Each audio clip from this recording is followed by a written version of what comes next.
हजार रुपये दिले, 7,500 रुपये दिले. काही काहींना शेवटच्या महिन्यात ऑक्टोबरमध्ये एकदम 7.5 आले, एकदम 7.5 आले. ही फॅक्ट आहे, ही वस्तुस्थिती. 7,500 रुपये दिले. काही काहींना शेवटच्या महिन्यात ऑक्टोबरमध्ये एकदम 7.5 आले, एकदम 7.5 आले. ही फॅक्ट आहे, ही वस्तुस्थिती आहे. आम्ही दिलेला शब्द पाळला. आम्ही वचनपूर्तीचे काम करणारे कार्यकर्ते आहोत. येत असतात, चेहऱ्यावर आनंद ओसंडून वाहत असतो. विचारलं ना, माय माऊली पैसे मिळाले का? मिळाले दादा, मिळाले, पैसे मिळाले. त्याच्यात एखादी 65च्या वरची असली, मला नाही मिळाले. अगं बाई, तू 65च्या वर्षी तुला कसे मिळतील? कारण आमचं वय आहे 21 ते 65. त्यांच्याकरता वयोश्री आहे, आपण म्हणताय ते खरं आहे.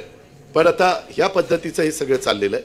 आणि खरोखरीच एक समाधान, त्यांच्या पहिल्या ह्यांनी कर्जबाजारी केलं, ह्यांनी कंगाल केलं, ह्यांनी दिवाळखोरी काढली, तिजोरी दमडा ठेवला नाही. कसं होणार? पगार होणार नाही, हे पैसे देणारच नाही, हा चुनावी जुमला आहे, काय वाटेल ते म्हटलंय.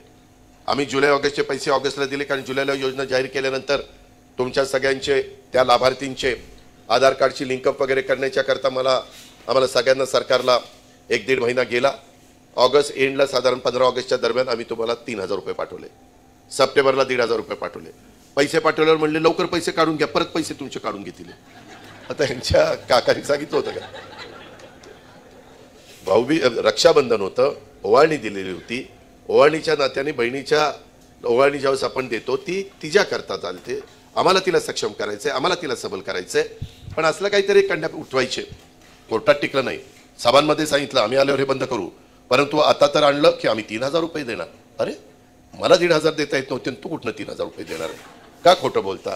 का लोकांना फसवता? का माझ्या आई बहिणींना त्या ठिकाणी बेमालून काहीतरी त्यांचा त्या ठिकाणी भ्रमनिरास करण्याचा प्रयत्न करता? म्हणून मी तुम्हाला सगळ्यांना सांगतो, ही फॅक्ट आहे. आणि सगळं करत असताना त्यांनी सांगितलं की हे नंतर बंद होईल. आम्ही सांगतो की आम्ही अजिबात बंद करणार नाही. पुढं विलासराव मुख्यमंत्री झाले की पुन्हा मागे घेतली आणि बिलं यायला सुरुवात केली.